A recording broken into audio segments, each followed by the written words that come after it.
Welcome back to the Infinite Rabbit Hole. I'm your host, Jeremy. And today we have a special guest, but before we get into that, I'd like to say welcome back to the Paranormal Network as well. It's been quite the ride so far. Awesome stuff. We love it here. We feel like it's home, and we feel like we've finally found the place we belong. Before we get into all the really exciting stuff for tonight and the true topic, let's go ahead and get everybody brought in. Let's talk about Big Sweaty Jake. What's going on, man? See your muscles Nothing. ripping through your shirt. Oh, yes, so strong in this silly Infinite Rabbit Hole shirt. No, I'm good. Just got out of PT, jumped in the shower, and now I'm here, and I'm stoked for this weekend. I get to go do a trout fishing competition with my dad, paired in with a Christian men's retreat, so it should be cool. So rolling up there to Fresno here tomorrow, and then on Friday, he and I are jetting up to Hume Lake, so I'm pretty stoked for the weekend. A lot of good stuff planned. Any Bigfoot up there? Probably not right where the campsite is. It's been there for about 100 years, and it's pretty popular over there. But around that area, it's fairly remote, so maybe on the outskirts and stuff. But none of the wildlife really come into the camp area, even though the cabins are pretty spread out and stuff.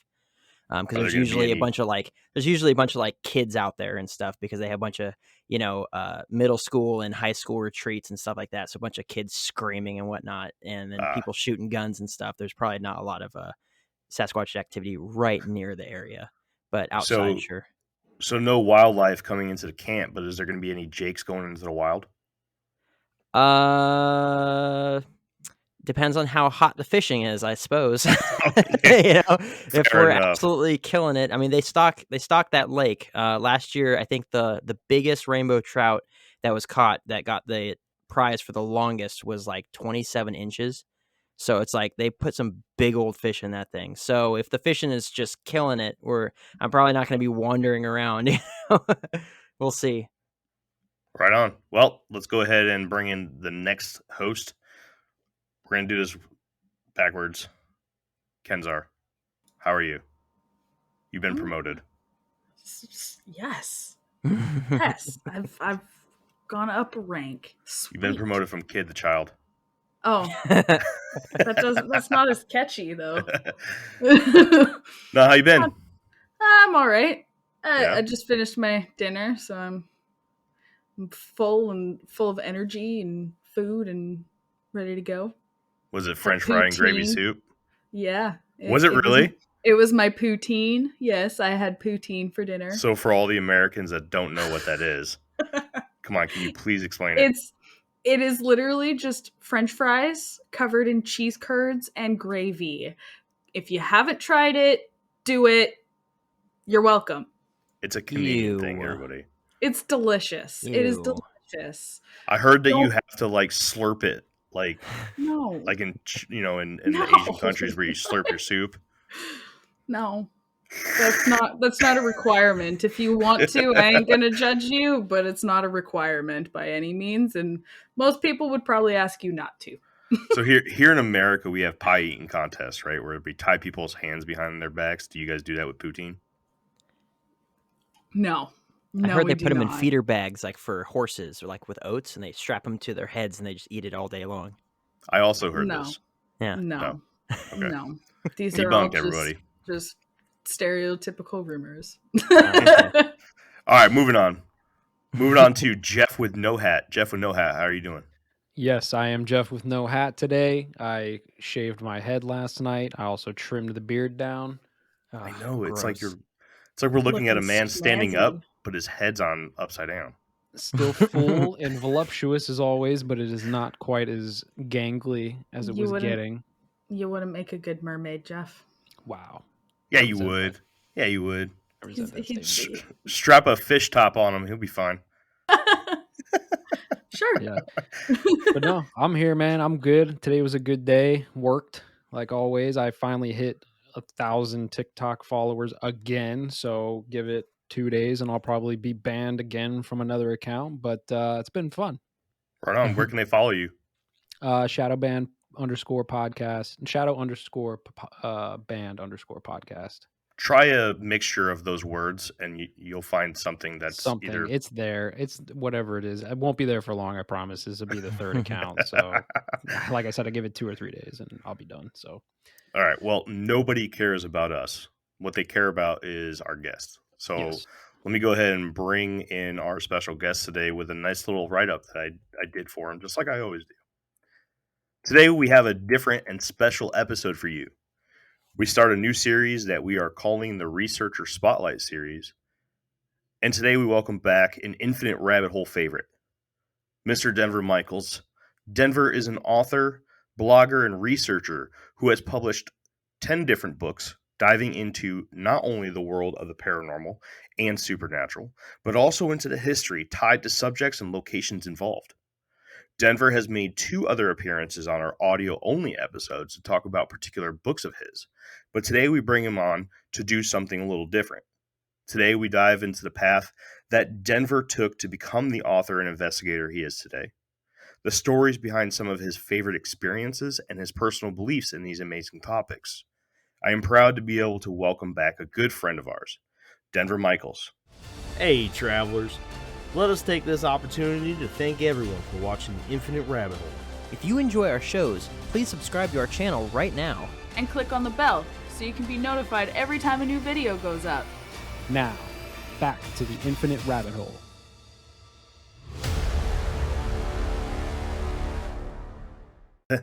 So, Denver, we have a whole new audience this time. Why don't you go ahead and give everybody that's listening to this episode a little bit of a little bit about you, a little bit of background on Denver Michaels, the researcher and author. Well, basically, I'm just a guy that writes about unexplained subjects. I'm interested in everything from, lake monsters, Bigfoot, any kind of cryptid to, ghosts, hauntings, that sort of thing. Not real big into ufology, a little bit, but, I kind of stay away from that because ufology can get kind of messy. But yeah, I'm just kind of like into weird things and just tend to write about it. I also travel full time, and I've got a series of books where I kind of marry my travels and into the unexplained as well. That is the Detours in the Paranormal, right? Yeah, I've got I want to say, like 5 books in that series, and it's kind of they're kind of like how do I want to say, like part travel memoir and part cryptids and part ghosts, just all kinds of weird things with that I look into in various locations that I travel to. It's fun for me to write those books because I really enjoy traveling and really enjoy the unexplained. So it's been a lot of fun to do those. Well, it makes out for some fantastic books. I love your Yeah. books. I have Yeah, 4 of them I now, appreciate and that. my collection will grow. I promise you. Yeah, I I wrote it down appreciate so I that. can check it out too. You can But find all of his books around on Amazon. I've actually got a new one coming out, and I'm going to get you I'm going to get you a copy from the publisher. I'm doing another book. I did the Strange Tales from Virginia's Mountains, and I've got a new one coming out about it'll be tentatively called Strange Tales from Virginia's Foothills to the Coast. So it'll cover like the whole eastern, central eastern part of Virginia, and it'll be a lot like the other one that I did, but it's got a lot of its own little quirky things. So I'm looking forward to that one coming out. Awesome. Is that going to cover Hampton Roads too? That's where I'm at. Yeah, it'll be a little bit from just pretty much east of the Blue Ridge. It'll pretty much be just Awesome. weird stories, kind of like the first book. Like one part's going to deal with cryptids, another part's just like miscellaneous weird tales, and in this one it was kind of fun because in the second part of the book I actually included a section on just various buried treasure legends throughout Virginia. And Oh, and yeah. the fun thing about buried treasure, it's one of those things once you go down the rabbit hole of buried treasure, I mean, it just like goes into cryptids and ghosts and it just all this kind of weird stuff. So I won't give too much away about it, but that's kind of the a synopsis of what the book is going to include. Well, copy that, Denver. I think that's a good segue into the rest of the episode. What do you think, guys? Wonderful. I'm ready. Yeah. Let's do this. What do you got, Jake? Say things. Well, I was gonna ask. I'm writing down these book titles. I know Jeremy's, the guy that reads all your stuff. I have not, and so I'm writing them all down. So I'm gonna go through and I'm gonna buy these. But besides your books, including just tales from that area and I imagine legends from that area, do you do any of your own investigating and looking into it and stuff to see if there's any like validity to these sorts of things, or is just reporting on the local legends? Yeah, I do. Yeah, I mean, I absolutely, and I don't really call myself a Bigfoot investigator or paranormal investigator, but I do investigate things. I mean, before I started traveling, one of the big things I was into in Virginia, and this isn't as sexy as Bigfoot or Dogman, right? But I mean, there's just always been tales of mountain lions, cougars in Virginia. I can remember, my grandfather telling me about, not only mountain lions and cougars down in southwestern Virginia, where I'm originally from, and where my family's from, but also like Black Panther sightings, that sort of thing. So, one of the big things I was into, before I started traveling full time and still lived in Virginia, was trying to obtain whatever evidence I could that that there were cougars in Virginia. And of course I've investigated Bigfoot sightings. A lot of the places known for lake monsters or aquatic cryptid. So I mean, I don't really know how much good investigation I can do for those things. I don't even have a boat. Oh no. There he is. Can y'all hear and see? I could hear everything y'all were saying. I don't know what happened. Oh man. Yeah. So you all guys that hear him, crap team? talking we did, you heard all of it? Yeah, I heard y'all cussing me. Yeah, I heard all of it. Well, I Shaking our apologize. fists. It must be I must just it's everything says I've got a good internet connection, but yeah. Yeah. It's I not your wouldn't- fault, brother. It's I wouldn't just, sweat it is it. what it is. I've ruined a couple episodes just because Zencaster sucks sometimes. It just Yeah. cuts me out, and then you have to come back in and stuff. It is what it is. Well, It's all right. We'll patch it together. Yeah, Yep. I apologize. No, you're good. You're fine. You're good. So Jake, do you have any questions before we get into the thing? Do you think you got that question in there? Yeah, no, and I appreciate the answer too. It's just like I feel like there's some level of, I don't know, experience you have to have before you call yourself a researcher, right? And it's just like it seems like it's difficult to be put in a place of just saying like I'm just interested in a topic, right? And I just like to look around and poke around and flip over logs and look for footprints and stuff like that, right? Like I am not a researcher. I think that Bigfoot is probably real because I saw a big old gnarly footprint one time and heard some gnarly screams out in the woods. And so I was just like, all right, well, after Jeremy telling me about his experience and stuff, like I could consider myself someone who's interested in finding Bigfoot, but I'd never call myself a researcher because I'd imagine there's some level of like, you gotta, I don't know, interview people or, constantly be out there looking for it or something like that. So, hearing Denver kind of throw it out there and just say, yeah, I'm not really a researcher. I just am interested in this sort of thing. And, it's just like, all right, yeah. Well, I I'm mean, jiving with that. Yeah. I don't. I think. Well, let me add on to that though. I think a lot of people take themselves way too seriously with this stuff. Like Sure. people really set you know, like what is a cryptozoologist, right? You can't get a Right. degree for this stuff. I mean, what are credentials? What is a researcher? What is an investigator? Hmm. And a lot of people try to set themselves up as I'm an expert because I've been doing this for 30 years. Well, yeah, you've been doing this for 30 years, but you still haven't really found anything, if we're being honest, right? I mean, Right. you might have a good cast, right? That makes me kind of wonder, but nobody's really figured anything out. So, I'm a big believer in there are no experts in any of this stuff, and so that's just kind of. I think people take themselves way, way, way, way too seriously in this stuff sometimes. Like a lot of your Yeah, for sure. paranormal investigators. Well, we still don't really know what a ghost is now, do we? Right. That's Do we? true. No, You know, you're right. You're right. There, I mean, plenty of people have their own opinions on what it could yeah, possibly be.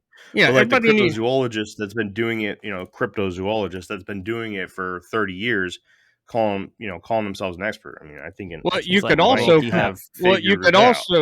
You could also call yourself, if you've been doing it for 30 years, an abject failure, right? Because you've not really figured anything out. So, I mean, people just need to Snap. people just need to calm down with some of these titles and Look, labels and what's an investigator, what's a research. I don't really know what any of it is. And that's why I say I'm just a guy that likes to write about weird stuff. Love it. I mean, Love if it. it's all the same to you guys, if they're a cryptozoological expert is someone who has yet to find the thing that they're searching after, then all of us are experts. So I mean, I'm down with wearing a little badge that says expert on it. We should make a shirt that has that there. We Yeah. should. Little badge that All right. says I'm an expert cryptozoologist. He's writing it down. Yeah. Yeah. All And right, Denver. I didn't say that to insult anybody out there either. No, for sure. I just want everybody to calm down sometimes. I'm insulted, Denver. Well, too. some of your, some of your, so people on like Twitter and YouTube can be pretty. They can be a lot to deal with. Yeah, no, we get it. We get it. All right. So T-shirt idea. I'm an expert cryptozoologist, and then with a hyphen, haven't found anything yet. you need to do it for cryptozoologist, Yeah. paranormal investigator, and All of it. ufologist. All of it. All of it. Yep. All of it. All right. All right, Denver. So let's get into some of these tough questions. So how did you get into the world of the unknown? Give us the background on how did Denver become Denver? Well, I guess this is kind of one of those weird things, and a lot of people kind of find it hard to believe that I didn't have a Bigfoot sighting when I was at Boy Scout camp, or I didn't see a UFO when I was 10. I didn't grow up in a haunted house. I did not have that experience that led me in this direction that a lot of people do. And a lot of people really think it's kind of weird that I would go in the direction that I am. Not having that life-changing experience where I'm kind of spending my adult years trying to figure out what was behind it. But I really can't point to any one thing. I'll say that as a kid, y'all are younger than me, but like watching a episode of Super Friends, back in 1979, like the Universe of Evil episode where there was like a parallel universe that where there's like a bad Superman and a good Superman, and there was like an evil Wonder Woman and an Aquaman with an eye patch and all that. It just got me like really, I'm like 6 years old, like really wondering if there are parallel universes, and I don't know. Obviously being that young, I couldn't really, hash any of that out at that age, but it was really like something that stuck with me.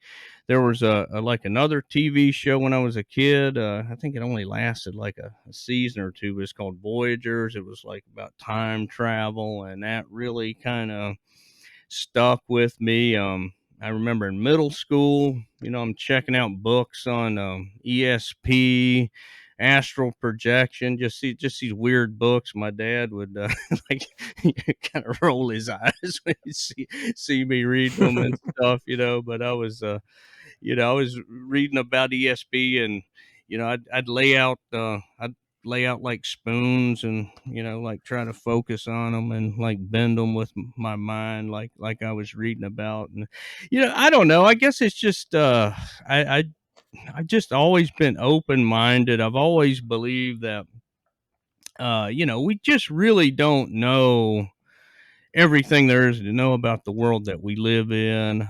We don't know about the untapped powers in our minds, and I don't know. I guess I can't really explain. I guess I'm just kind of wired that way.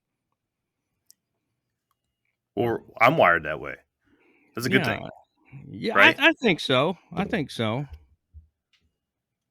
Jeff's eyes perked up when you talked about astral projection.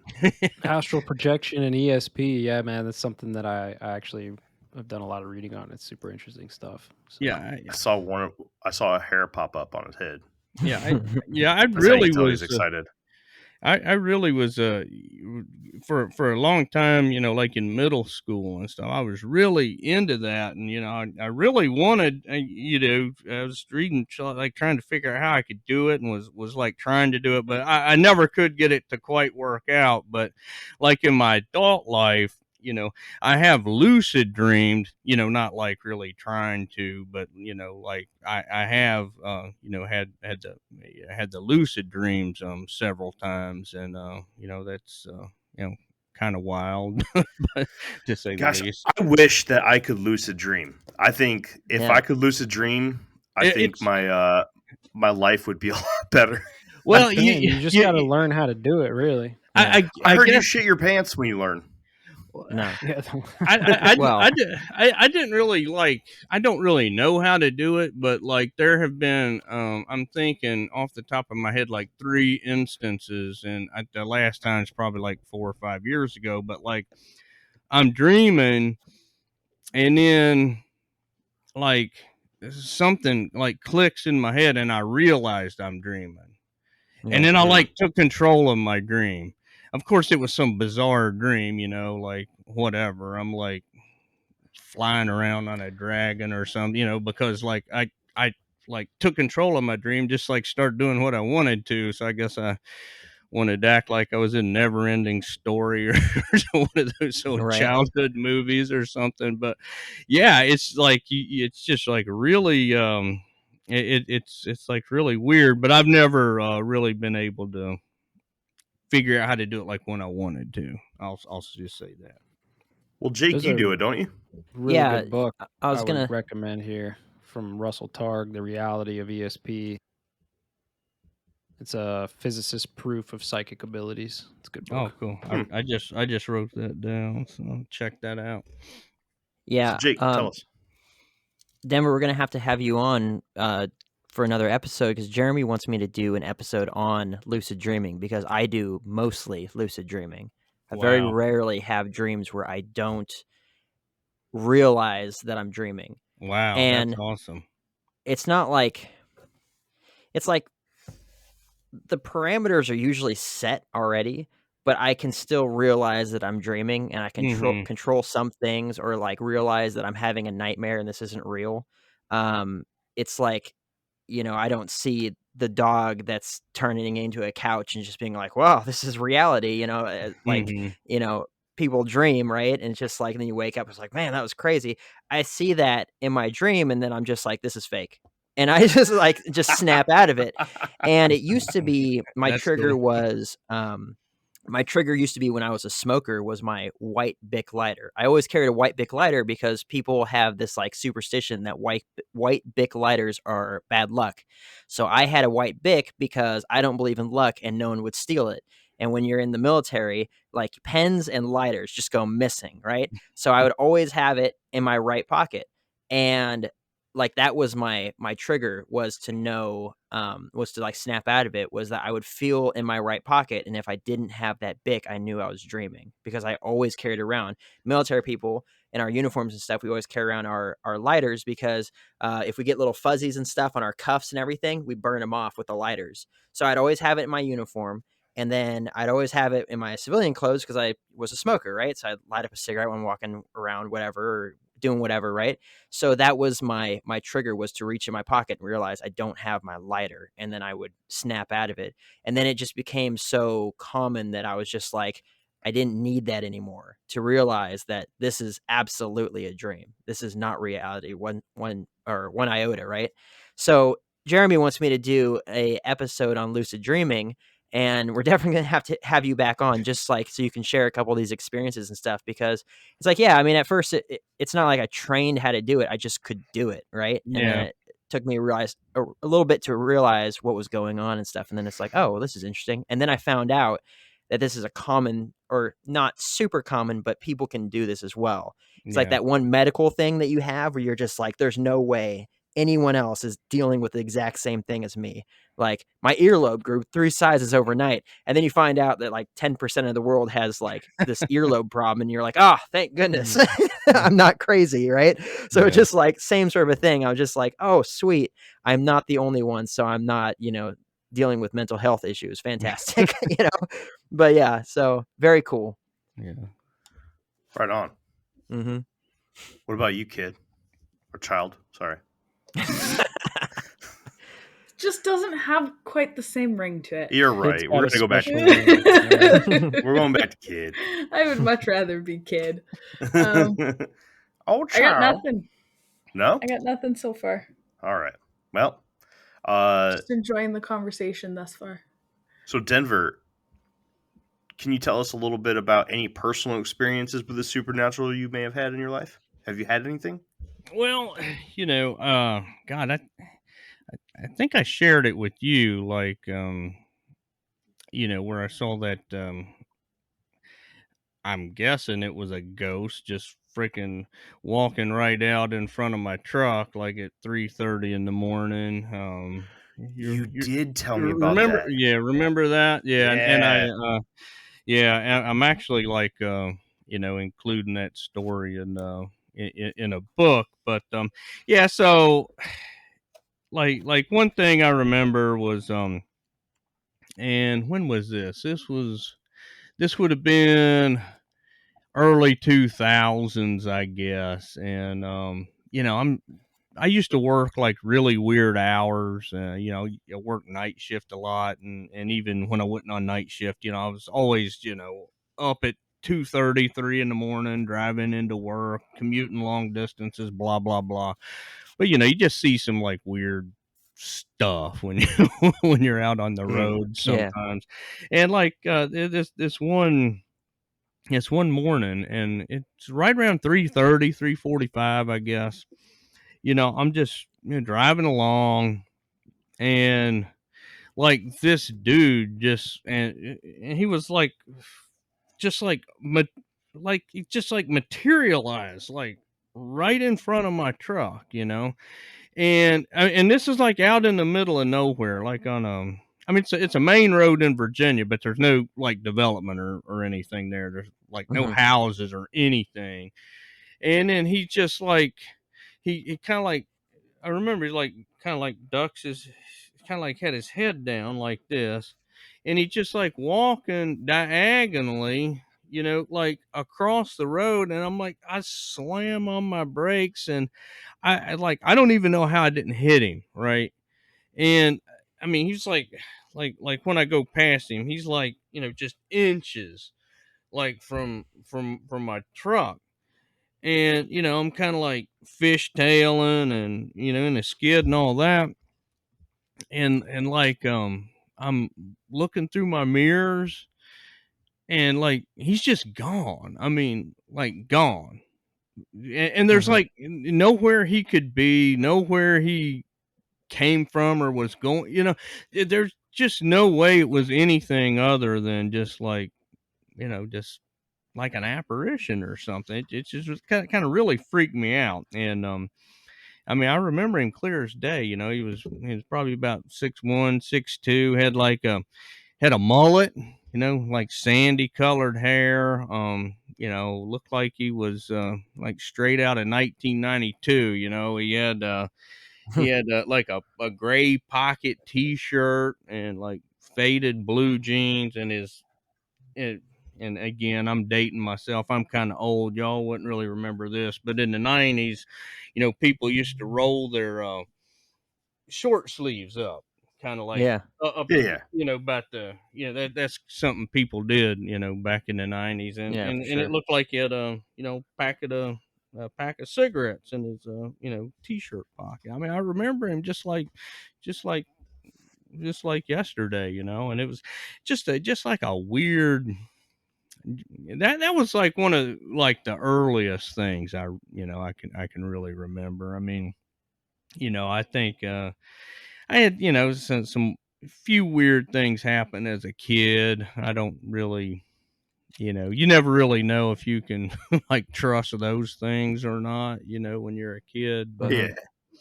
I mean, like out on the road here, like I think like I feel like the wife and I probably had a sighting of the Flathead Lake monster, but I mean, I wouldn't like bet my house on it or anything. It's like we saw this multi-hump looking thing out in Flathead Lake when we were there back in 2021, and like all of a sudden it like just kind of like sank down. I mean, it wouldn't like a wake or anything. Just I think it was the I think it was the monster, but I don't know. I mean, Wow. Nice. maybe I'm just seeing things, but she saw it too, and she don't care about none of this stuff. You know what I mean? It's like I'm the only weirdo that cares about this stuff. She couldn't care less, but because she told me, like, we're driving along, and she's like, "Are you seeing that?" And I'm like, "Yeah, but I didn't want to say nothing." So who knows? I mean, maybe it was something, maybe it wasn't. Who knows? Yeah, whatever. I know how that feels. Mine's the same way. My wife is just like, I don't care.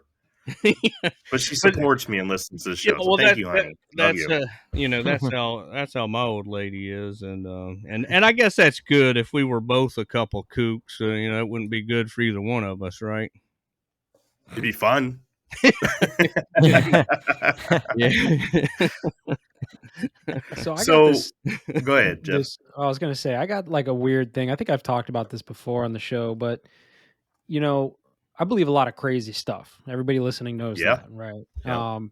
I'm getting more into the cryptids just because of you guys, right? I'm starting to believe more of that than I did a year ago.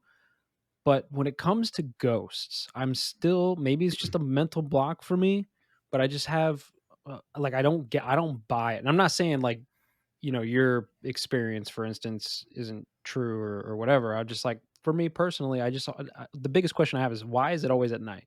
Why don't you ever see a ghost walking around at 2:00 in the afternoon in somewhere like a freaking Walmart, right? Where Well, there's like plenty of people people. do actually, but Do they? I mean, maybe I'm just, I don't dig into the paranormal, so maybe that's why I've never heard of these stories, but it seems to me that it's not something that just happens at Disney on Tuesday. well, I mean, by and large, you're right, but I think a lot of that where people are looking for stuff at night, I think that's more, and like everybody goes Bigfoot hunting at night, right? Like why? I mean, like you can't freaking see at night, Right. and to really see anything, you got to get these flashlights and stuff out that's going These to experts we were alert talking about anything. earlier. Yeah, it's going to alert anything from hundreds and hundreds of yards away. But I think so I think a lot of that, the night investigations or the nighttime Bigfoot hunts, I think a lot of that's just been popularized by these TV shows, which did it, because of the scare factor, right? It's a little more spooky, but I can tell you that people do have their daytime ghost, ghost encounters and things.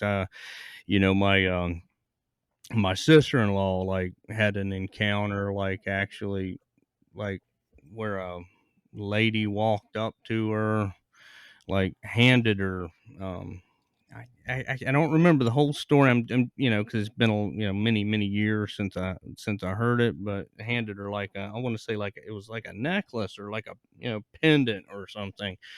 And she said, I don't remember what she said to her, but it was actually like in a hospital. And then she turned around, and the lady just like vanished. And so those things, people do have those encounters in the daytime. So I mean, I'm not saying you're not right to be skeptical of the ghosts or paranormal or what have you. That's cool. There's plenty of holes in it, but people do have daytime experiences. Fair enough. Yeah, maybe I just haven't seen it because I don't dig into the topic. Yeah, I mean, and like I said, there's plenty of holes in ghost stories, so you're not wrong to be skeptical of certain things. Well, let's Shoot, be even- honest. There's plenty of holes in a lot of this stuff. Yeah. Well, all these experts. Not the stuff I bring up, bro. Everything I bring up is 100%. 100% solid. Space is fake for sure. 100%. Space is fake, dude. Yeah, It's man. like- Crazy. You're even a like- Our nutbag. world's upside down with dinosaurs. So Don't I mean, start with me on the dinosaurs. We already went over this. Go ahead, Jake. Well, I was going to say that all of my experiences with that sort of stuff has been at night, but in very well lit areas. Yeah. So like not see-through apparitions, but like I could see them and then Yeah. they weren't there anymore. And that one, I'm even still in the same boat as Jeff, and I'm like, either it's demonic or it was my mind playing tricks on me. And I've had some pretty would be very convincing circumstances, like when I was over at that barracks in Oceana as the BPO doing the midnight to 08 watch. And that one barracks, the 431, used to be like a small hospital wing. Like right when you walked in there, the main lobby definitely looked like the waiting area. It had the rooms in the back for all the files and stuff. And then it was 3 floors. And the third floor was like the psych ward of this building when it was first made. And I had somebody when I was wearing the Old Navy uniform, the Blueberries, I had somebody walk up in dungarees, and I'm looking at my computer. I'm doing something during this, middle of the night watch. And this guy walks up to the desk and looks over at me and gets right in my face, in my peripheral. And I look up at him and he's not there. And I'm like, holy crap. I'm like, oh my gosh. Right. I could see the blue collared, long sleeve shirt and everything. I'd see his rank on his shoulder. He just leaned over at me. And then, he wasn't there anymore. And then when I was over in Pensacola, there was a little girl that was running around the floor that I was on, and she had like this curly blonde hair and like a nightgown, like a ruffled, shouldered nightgown. And she goes running down the hallway and hangs a left. And so I chase after her because family members and stuff aren't supposed to be up in the barracks, in the bedroom levels of the barracks. They're supposed to be downstairs. And so I go chasing after her, hang a left, and she's not there. So I go down to the desk and I let them know. And I say, hey, there's a little girl that's running around up there. I didn't see any of her parents with her or anything. And they're like, was she wearing like a nightgown, like a white nightgown with like curly blonde hair? And I was like, okay, yeah, you've seen her. And they're like, no, I mean, she's dead. That's a ghost that's been in this barracks for a really long time. And I was like, BS. Just like, no, people see her all the time. That is absolutely a ghost. And I actually did my own fair share of digging and found whether it was related or not, but a death on Pensacola's base from a really long time ago, with the exact same description for the child that passed away, right? And so all those things, I'm like, if I believed in the paranormal the way people people do, saying like ghosts and all that sort of stuff, like that would be hardcore evidence for me, in the same way Jeremy's Bigfoot story was, of being like, ghosts are real. But I'm a Christian and I don't believe in ghosts. I believe that there's only two places your soul could go, but I believe in angels and demons. So that's where I'm at with it. And then when it comes to like actual ghosts, it just doesn't make any sense to me. It's like, what possible unfinished business could you have lingering around being like, I never was able to drink that Coke. I got hit by a bus before I was able to drink it. Now I linger around like vending machines. Every time someone gets a Coke, I appear and I hunt them until they finish it, savoring every last drop of that delicious sweet beverage. Like, it just like, it doesn't make any sense to me. And I'm just like, all right, but that's just, ear. Yeah, right. You better enjoy it. Enjoy that Coke. It could be your last drink. You might never be able to finish it. But it's just like, so, but yeah, nighttime stories, but very well lit areas, like, lit up like a hospital room, right? It's just like, so it's very interesting. But yeah, I mean, every time I really hear about ghosts and stuff, it's always some like, medieval story or some sort of like, during the colony, during the 1700s, some woman hung herself. It's like, all right, well, where's the hipster that, ran to go pick up a penny in the street and got ran over or something like that, and now he haunts the vape stores, like, like, let's be real, 150,000 people plus die every single day worldwide. That's a heck of a lot of ghosts. Yeah, we'd be slamming into them at the beach, just like couldn't even find a place to sit down because you'd be standing in a ghost. Well, I mean, there still are there still are the more modern stories. A lot of times they don't have the same backstories like those cool medieval and colonial times and stuff like that. But I've heard of this. Like a guy in a hoodie that haunts a warehouse, but nobody could really, figure out like why. I mean, you do hear what I'm getting at. You do hear like, modern things, but I mean, his criticism of nighttime and your criticism of the the historic ghost tales. I mean, it's definitely merit to both of those things. But there are some more modern kind of stuff. I like your explanation of it. Of the ghost hunting shows probably made a lot of stuff popular. Because they seem to focus on all of that, like, oh, this used to be a plantation, and you can hear the, the moaning from the basement, and just like, that in the movies. I mean, who wants to go to a subdivision that was built in the 1994, and some 56-year-old guy died of a heart attack? I mean, who cares? So I actually went to a school that was rumored to be haunted, and everybody in the school we were all under the impression that the school was a former war hospital for World War II. I actually did a little bit of a dive into the history of this school. It was built in 1911, but never once was it a war hospital.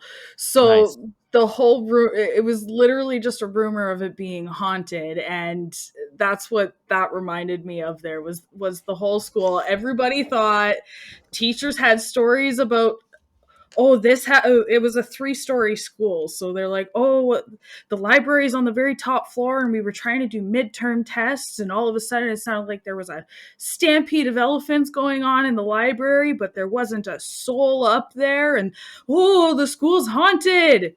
How would they know? They were doing a test. Nothing ever happened. Like, I'm not saying the land itself wasn't haunted. I don't know the history of the land, but it's always so funny listening to these stories that everyone's like, oh, this happened, and nothing ever happened. So it's just like you're all just creating things in your head. That's fun, like, right? Yeah, you're over there ruining at the fun. Same time, it's like, where's the validity in anything, right? I got a question for you, Denver. Do you ever come down to Florida in your travels? Oh yeah, I just I spent the winter in Florida. I just left in April, and I'm up here in the Northeast where it's freaking cold right now, unfortunately. Oh, you're one of those, Denver. Okay, one of the snowbirds come down here during Well, the you know, winter you and got to cause be roads. if you live in an RV, you don't want to be where it gets too cold, because these things I aren't get it. insulated all that well. I get it. I lived in an RV for over a year, but the reason I ask, if you come down to Florida, you ever go to Casadega? Casadega, no, I have not been there. It's the most haunted town, I guess, or city. It's the most haunted town in Florida. Apparently, it was this whole town that was built on top of like old Indian burial grounds and all these things, and it's like the psychic medium capital of the world. Where's it apparently. like? Where's it at, like, geographically? It is east of Orlando. It's Okay. probably like right in between Orlando and one of the beaches, Daytona, somewhere. Okay. It's off to the east. Okay, I got. Yeah, see, I that's one of the parts of Florida that I didn't actually get up to, because we were actually going to go up that way, but we got kind of stuck in Central Florida for longer than Right on. we Well, intended. listen, next year when it's cold and you come down here to cause more traffic for me, just hit me up, man. We'll go to Casadega and check it out. Yeah, man. But I mean, there's a lot of cool places in Florida, though. Oh, yeah. I spent a lot of time, did a bunch of little outings in the like in the Green Swamp in that area there, and spent a lot of time actually in there, and I thought I might have saw something, but kind of like my my lake monster thing. I don't know. Maybe I did. Maybe I didn't. I don't know. There's a lot of big gators that look like monsters, and there's also a lot of swamp gas going on around here. Yeah. Swamp gas. Swamp gas. All right. Next question, Denver. You ready? Yeah, go. What's your favorite place you've been to investigate? Okay, so my favorite place that I've been to, and we're just talking like just like in investigating type stuff. So there's I don't know if y'all are familiar with this, but are you familiar in Utah? There's this petroglyph. It looks like a long necked dinosaur. Are any of y'all familiar with that?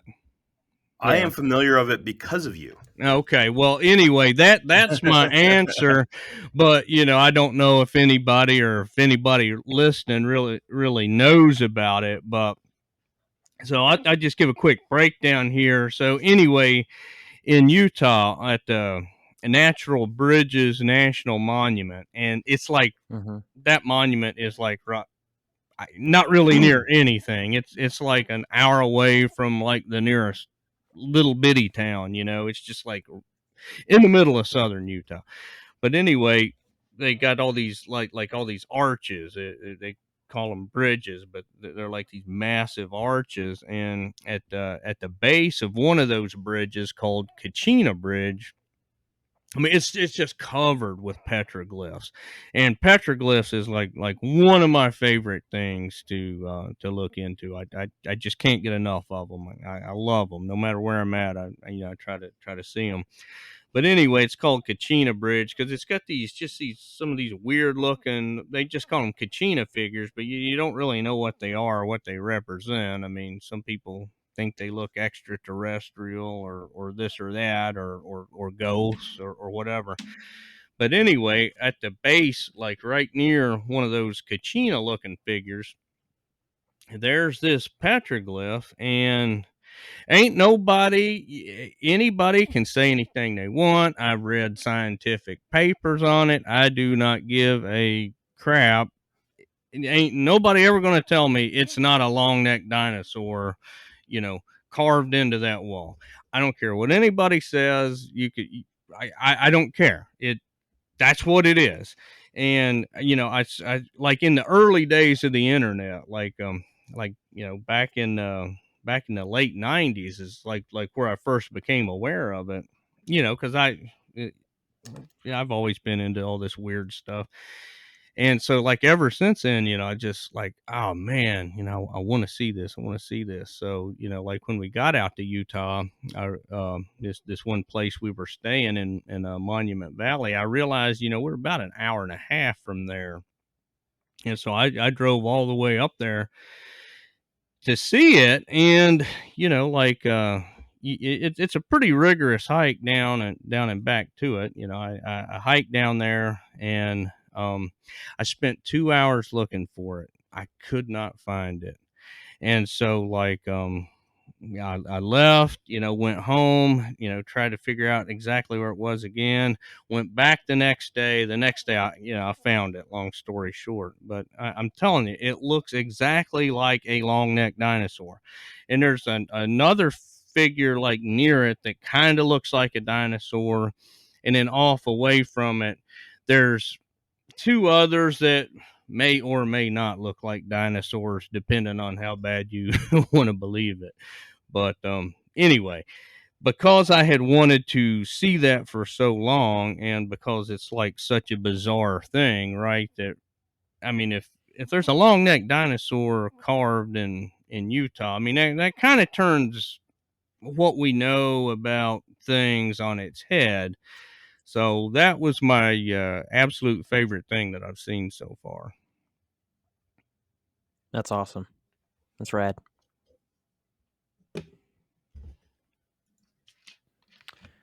Yeah, it's a pretty sweet story if you ask me.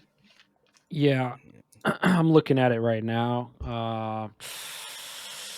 I'm sure you've already done all the research Oh on yeah, it. look, So and yeah. I've read a scientific paper telling me how it's a mud stain and blah blah blah. No, it's a freaking long necked dinosaur.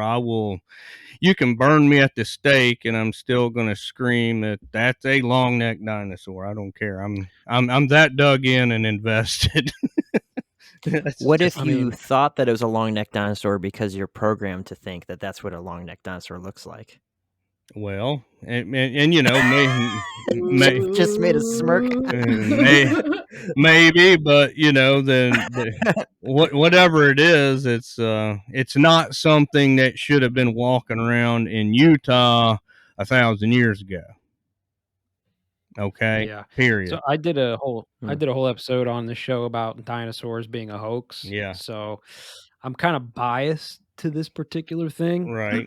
but it does. I mean, I'm not gonna lie, it does look like a long necked dinosaur. Well, But you have other and that's not the only petroglyph in the Southwest that depicts what I think looks like a dinosaur.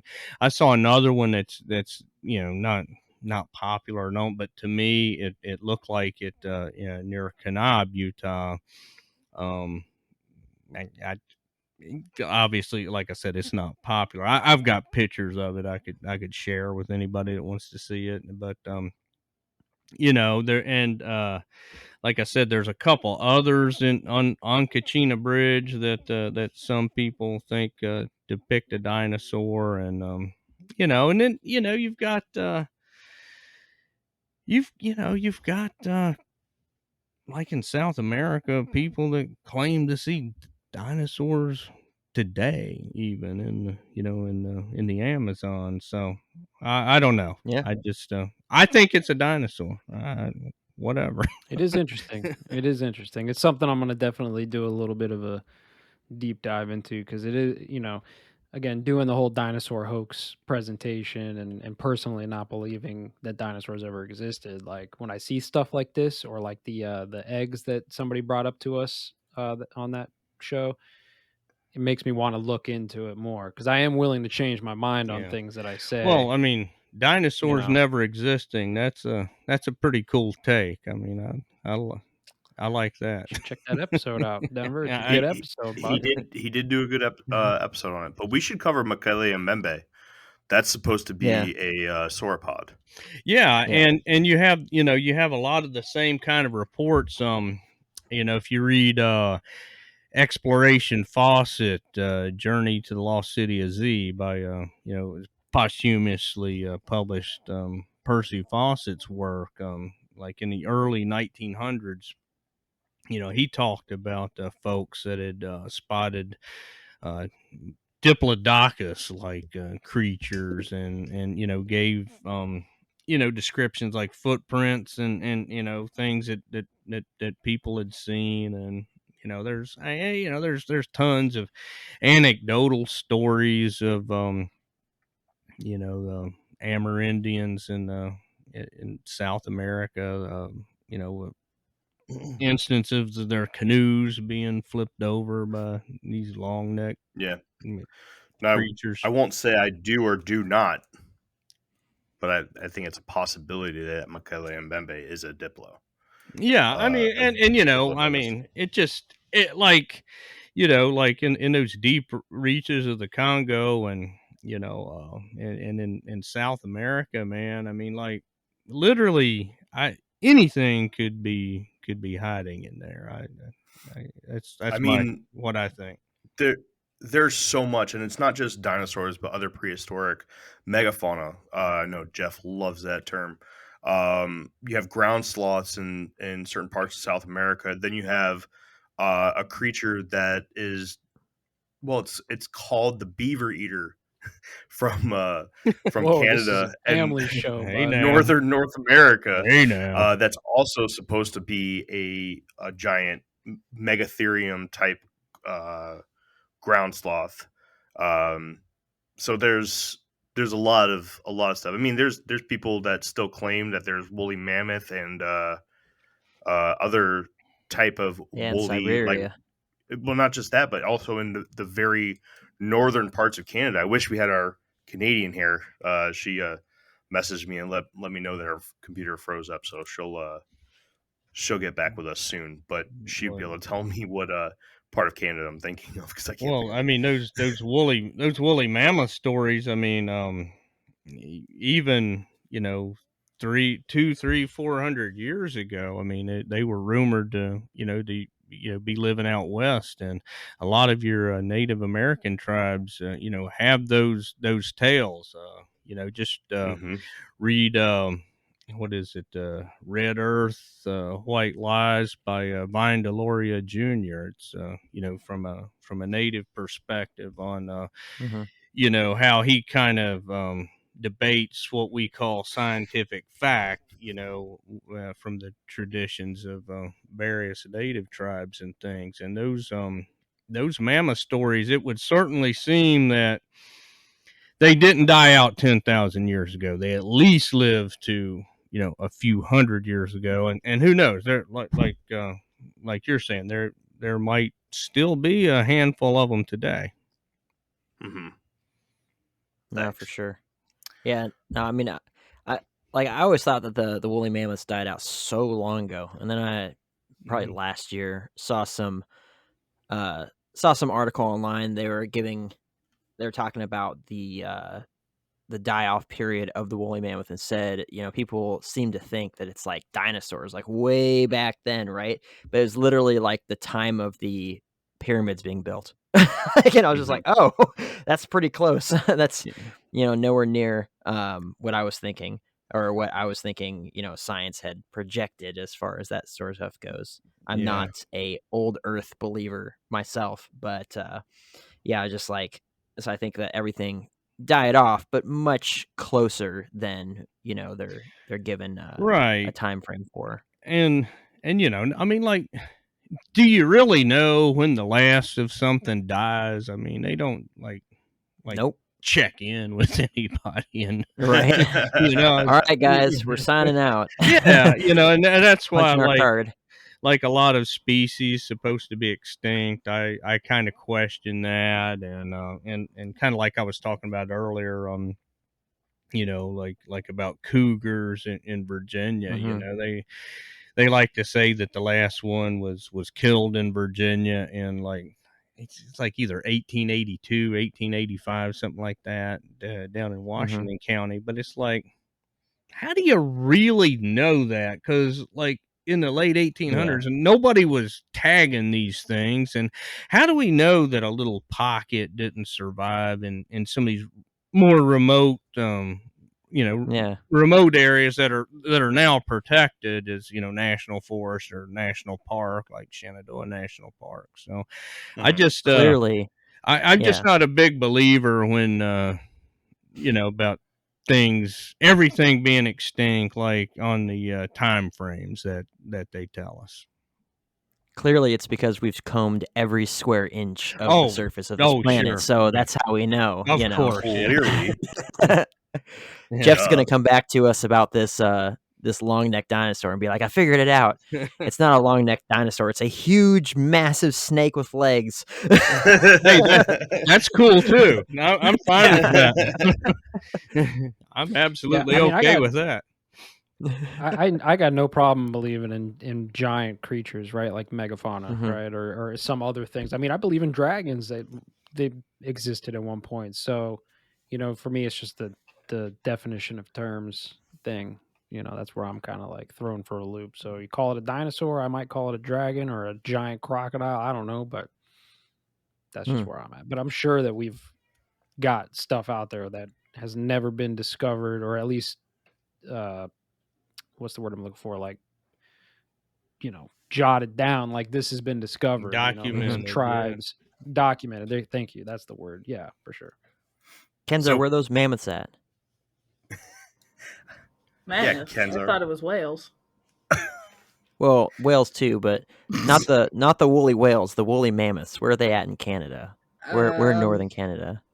Is it the Yukon? Is that what northern Canada? Yeah, the territories. Yeah, The territories.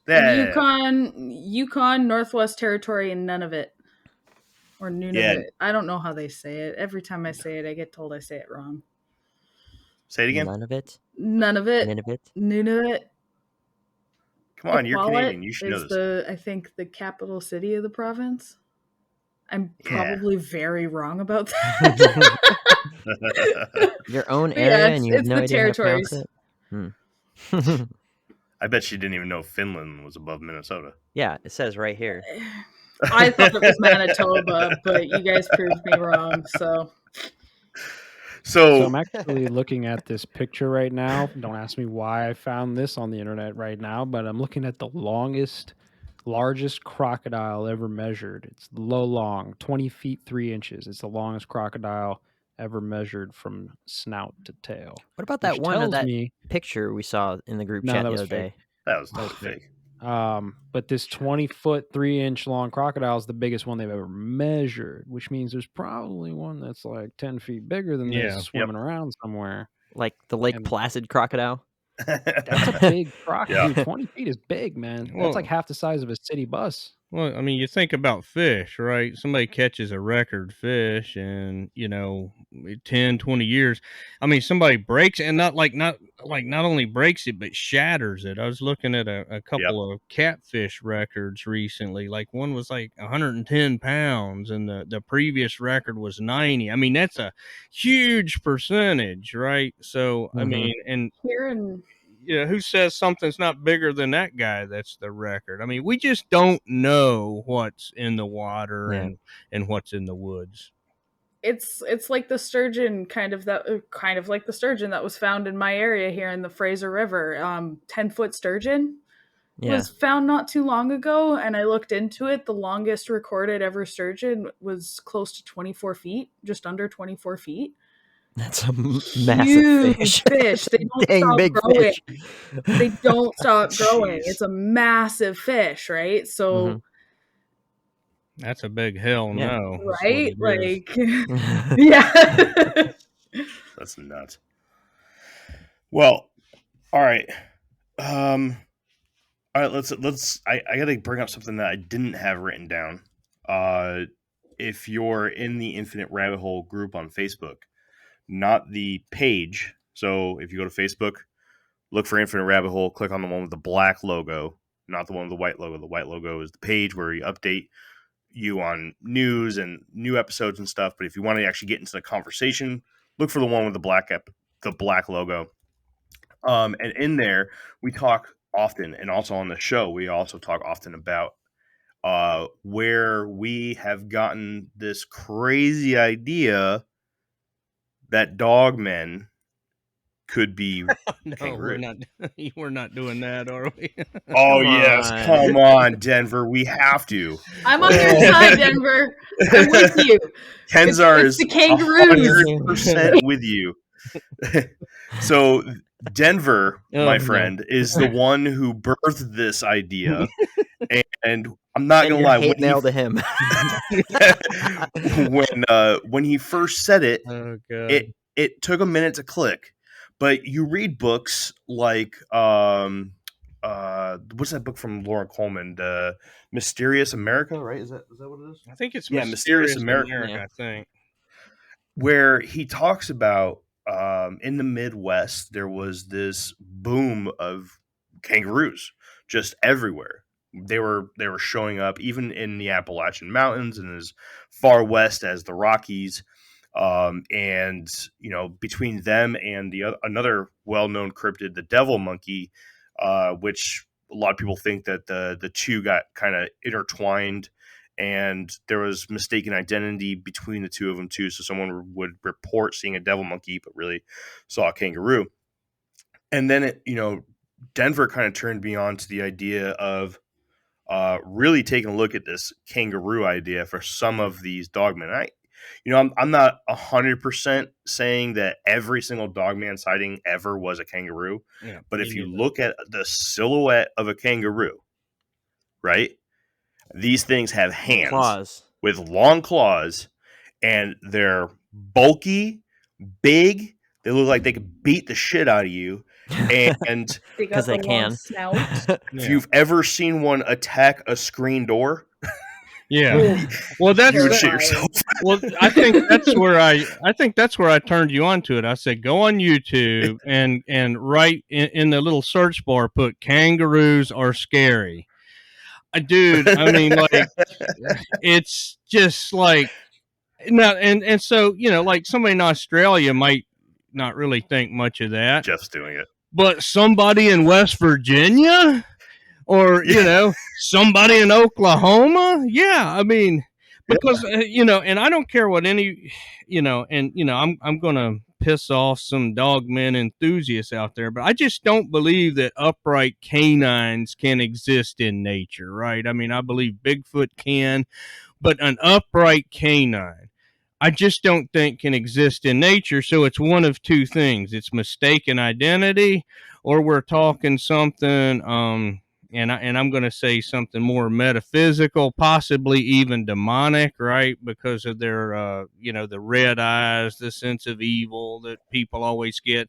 So, and so I'm not saying that every dog man is that, but I'm saying I think a lot of these dogman sightings are kangaroos, and because I mean on the in the Infinite Rabbit Hole group, like once a week I post something about somebody's damn kangaroo got loose. Yeah, Yeah.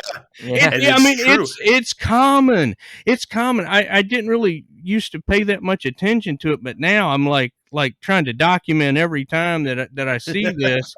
And yeah, like once a week, somebody's kangaroo is getting loose in the U.S. or or in Europe too, and of course they have dogman sightings over there. And I mean, to me, the Mhm. long snout, the claws, and if you just watch that video of that kangaroo banging on the storm door, yeah, that's yeah, that's I'll leave it at that.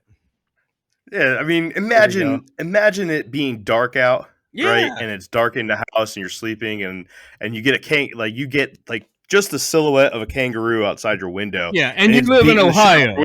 your window. You're like, that's a dog man.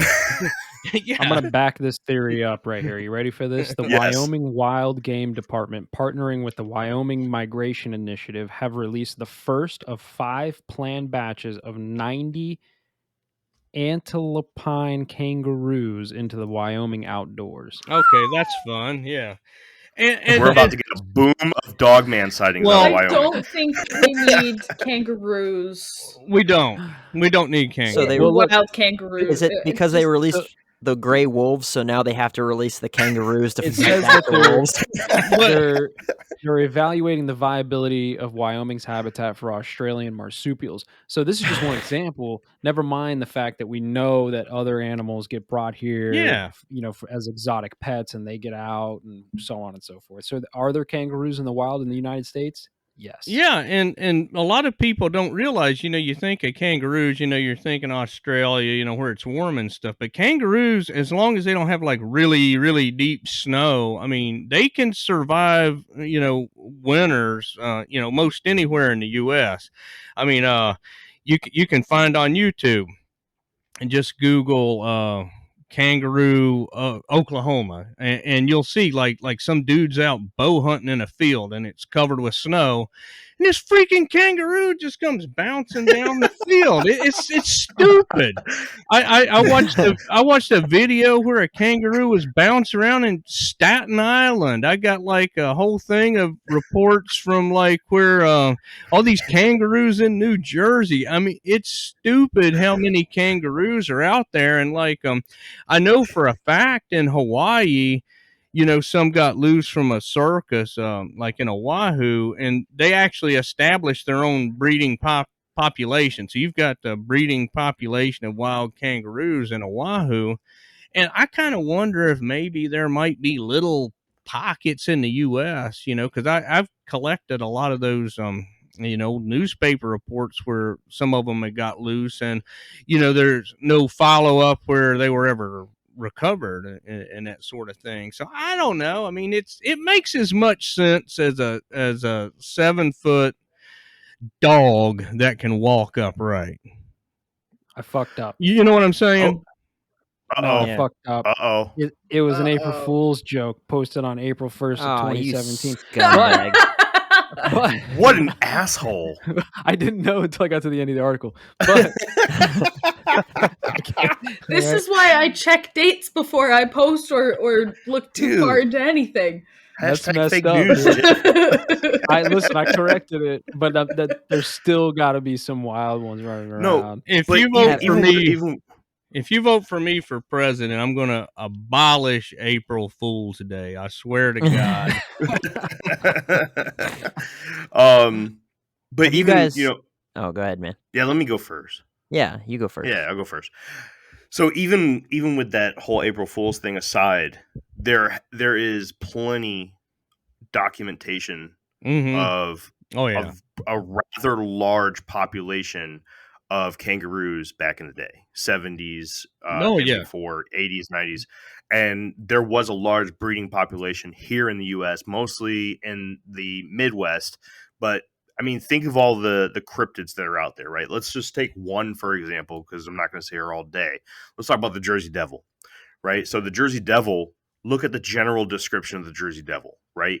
Other than the ability for it to fly and its hooved feet and bat wings, what does it have? It has something that looks like a horse's head, right? There's plenty, and I mean plenty Kangaroo of... feet kind of look like hoof prints. No, they're long, dude. They're long and Yeah. thin. Yeah, but just They- the tips of them. They kind of have that kind of hoofy with just the the nail tip. and stuff. Maybe, I don't know. I'm not looking at kangaroo feet right now. Oh, no, wait. No, they have the forked feet, don't they? I The have no long idea. forked feet. I don't know nothing. But Don't listen to me. but there are a lot of reports from back in the day of the Jersey Devil hopping around and being able to jump extremely large distances and whatnot, right? And some people said that it jumped so far it seemed like it was flying. Yeah. And there are reports of the Jersey Devil without wings, and with a lot of reports claiming that it had a tail. A lot of them being a whip-like tail, but a tail nonetheless.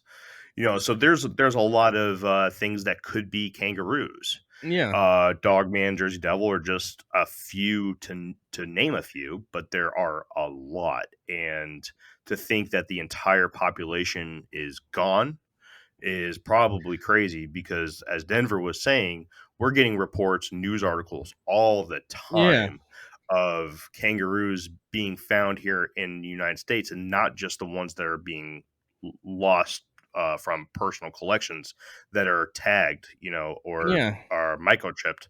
These ones are as wild gets, and they're surviving. Yeah, and back in the day too, like up until what, like probably like the 70s, and especially like in the early 1900s, mid 1900s, there used to be all these traveling circuses that had all these exotic animals and stuff. And, things weren't regulated back then like they are today. And hell, I mean, there's tons of states that it's perfectly legal to own a kangaroo. You wouldn't think that, but yeah, like there's plenty of states that have no problem with you having a kangaroo. So you just wonder, like, from those old traveling circuses, things that might have got loose, and things like that are kind of behind a lot of the strange sightings we have. Right. So I added a picture into our group chat, Denver, that has a couple different types of kangaroo footprints. And if I didn't know what a kangaroo footprint looked like, and I only knew hooves and then other types of animals and stuff, I would look at those two lines and be like, "That's a weird looking hoof." So Oh, cool. we'll have to add a picture in there so that our viewers on YouTube can see this. But I was Yeah, I going to just ask, wrote it down. have you guys ever had kangaroo meat? Because I have. I was just gonna say that the butcher around the corner sells kangaroo. Dude, first of all, you need to do it, and then because Okay, it soaks in a sold. marinade like no one's business. It's like super lean, but it takes a marinade. But yeah, I say Sold. bring them all over. Like if they want to actually start a breeding population here, like in Wyoming, oh man, bring them. Jake's Those loading things are up the hunting great. rifle right now. He's like, Bring them on over, boys. Bring them on over. So Denver, I took a screenshot of what Jake was talking about and sent it to you, so you can share in the fun too. Okay. But let's move on. Yeah. Move on. Next topic. Kangaroos. That was one that I did not, that was yeah. not on the bill. That's a pretty crazy. Yeah, I could. Yeah, see that's that. nuts, isn't it? Yeah, I could see that. That's So- probably my favorite theory I've ever heard. It's the kangaroos. It's definitely the kangaroos. See, it hasn't even been part of the crew for so long, and she's already got a T-shirt. It's the kangaroos. All right, so I'm gonna skip a couple here, Denver, and we're gonna move into the meat of the show. So, Okay. so we are currently in the middle of a huge Phantom Black Dog series, right? Mhm. We've been doing a ton of episodes on black dogs all around the world. One of, I believe it was in your Strange Tales from Virginia's Mountains, right? Is that Yeah. where you talked about the Yes. the Black Dog of Blue Ridge? Yeah, that Here's would have the been book, that one. everybody. Yeah. Can you tell us a little bit about that story? Well, so basically, I want to say like in the late 1600s, a man came over from England into Botetourt County, Virginia, which back then would have been just over in the Blue Ridge, just a really rugged frontier back in those days, and he was supposed to send for his wife, and she just never got word. But the story was that there was this dog, like a really big black dog, like up along a mountain pass, like a gap in the mountains, that every night around sunset would just kind of like pace back and forth and pace back and forth, and it was, people had tried to run it off or even shoot it with bullets, and it was, like the bullets just went right through it. It would just, like keep marching back and forth, basically. And long story short, I want to say, like, after maybe like around 7 years thereabouts, the lady from England comes over, trying to find her husband, figure out whatever became of him. And she tracked him down, like I said, to Botetourt County, and she heard the tales of this dog at this tavern that they said kept a nightly vigil, pacing back and forth, and it sounded like her husband's dog. And so she insisted that the people take her to the dog. And long story short, she sees the dog like kind of jumps in her lap, and then goes and like Paul's over by a stone, and they dig up, they find a skeleton with a ring that was her husband's signet ring, and beside it was the remains of the dog. The dog disappeared. It's kind of like one of those tearjerker stories. If you're a big dog lover, and I just had to put my dog down about a week and a half ago, so it's like, oh, I'm sorry to hear that. I'm like about to start crying talking about this, but basically it's one of those. Oh. It's like one of those cool, cool stories where the it's kind of one of your Phantom Black Dog stories in a way, but in the other way, it's this is kind of veers from that because it's kind of got that warm.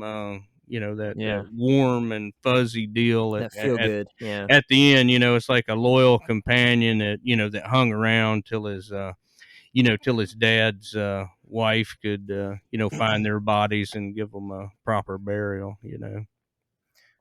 So for anybody who wants a deeper dive into that story, you can check out Denver Michaels' website where he posts his blog. Denver, is it just denvermichaels.com?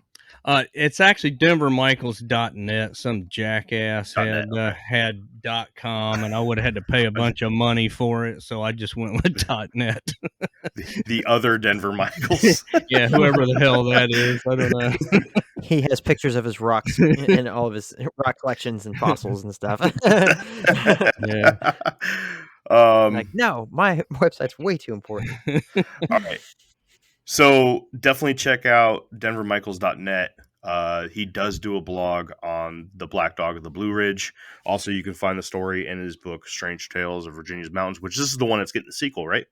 Yeah, that one is going to have I've actually finished the book, and I'm turning it in pretty soon, so I'm hoping it'll be out by the end of the year, but it might actually be in the springtime. Just kind of depends on the publishers, their schedule. Awesome. I'm very excited about it. I've got my book wish list on Amazon is embarrassing. I have a lot, and every once in a while when I'm not buying a book for research, I buy a Denver Michaels book because you get stories such as that, the Black Dog of the Blue Ridge. There's a lot of really, really cool stories that Denver ties these unexplainable events into history, and so we're gonna step out of that for a little bit, Denver, and we're gonna head into the last section of the show. Okay. And this is probably where we're gonna probably have the most fun. So we have to ask the question that everyone loves to hear about. What is your full opinion on Bigfoot? What is it? And do you think we'll ever get proof in our lifetime? What is it? Well, okay, so what is it? I really oscillate back and forth. And anybody that's, spent much time reading any of my books, you'll know that I say that I don't know a lot. I don't take real strong stances on these kind of things. There was a time in my life when I believed 100%, without a doubt, it's a flesh and blood. It's an undiscovered species of great ape in North America. That's, you couldn't have told me any different. But more and more, I've kind of come along to it. I believe it's something. So I don't believe no, there's nothing to, not at all. But I've kind of come around a little bit on the woo side, I guess, that it might be something more metaphysical. Well, I mean, because let's face it, let's look at all the people. I mean, it's kind of like what I was talking about earlier, right? For all the Bigfoot experts out there, you got a bunch of inconclusive tracks. You got some inconclusive hairs. You got a lot of pictures on Facebook of these stick structures or these blobs on the ground with a tape measure beside it that are supposed to be a track. Circles. But yeah, I was going to say, just Denver, you can't forget about the red circles. Well, the red circles are awesome, where the Bigfoot's like hiding in the trees. And, you got a lot of people that are researching a family of Bigfoot in my research location. You got a lot of that, but really nobody has anything. And it's just true. Nobody's got anything conclusive. I mean, you just really don't. And I'm not saying it's not a worthwhile pursuit. I'm not saying it at all. I mean, I spend lots and lots of time in the woods, looking at these same, pinned down arches and, little teepees and depressions in the ground, like wondering, is that something? Is that something? I mean, yeah. But no, nobody has anything, like after all this time. And that's what leads me to think that we might be talking something that, you're not going to figure out the answer because it's, it's a ghost or it's interdimensional or this or that, that's so, I'm kind of like, what I want to say, 65% there. But I still leave plenty of room that, it is something physical that we just ain't been able to find, Yeah. Hey, Jeff, what do you think? Oh, okay. All right. Good job. Good talk, Jeff. He just up and left. Oh boy. I can't wait till he has to go to edit that. It's gonna be great. Anyways. All right, Denver. So the next tier of the question is, do you think that the government could be hiding the existence of Bigfoot? So the short answer, no. But I need to preface that by saying I am a connoisseur of conspiracy theories. I am a avowed, devoted conspiracy theorist. So I believe in conspiracies. I believe the government is hiding tons of stuff, but Bigfoot ain't it, and here's why, right? I just don't think that, number one, I don't think that they know, but number two, I mean, I don't think they care. Think of our powerful legislators and Congress people, like they're evil and self-serving and all that, but besides that, they're just like everybody else. And people in the Bigfoot community, they tend to forget that, like, we're not like as important as we think we are. Like, most people don't give a shit about Bigfoot one way or the other, right? So why is some Who doesn't care about Bigfoot, Denver? Like most people, like almost everybody, like just go out and like sample a random 100 people, right? Even if they believe in it, they really don't care all that much. And so why would we think that our Congress people are any different? So that's another reason I don't believe it. And another thing, I mean, like, what would the government gain by hiding Bigfoot? Like for instance, if they just said, yeah, Bigfoot exists, we know it's here, they could do a massive land grab, right, where these things are. They could take, the federal government already owns 28% of the land in the United States. Well, guess what? I mean, if Bigfoot is lurking in the suburbs of Connecticut, like some people are saying, they could take up that land too. They could all of a sudden own like the rest of the land in the US. I mean, they could do a massive land grab.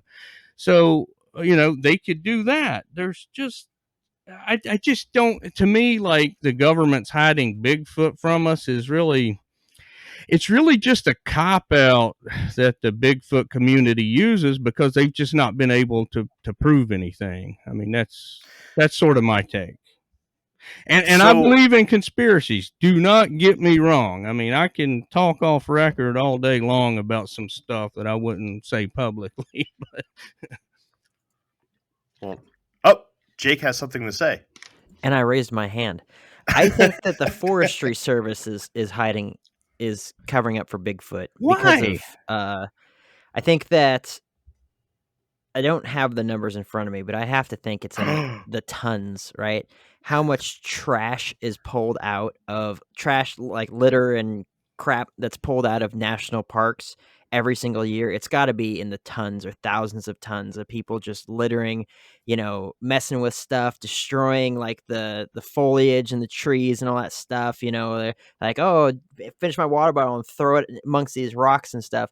I think the National Park Service, if anyone knows that this thing exists, it's them, and they're not saying anything because they don't want the attention. Nope. They don't want hundreds of millions of people flooding into one You- state so they could just completely wreck it and turn it Yeah. into nothing. You're wrong.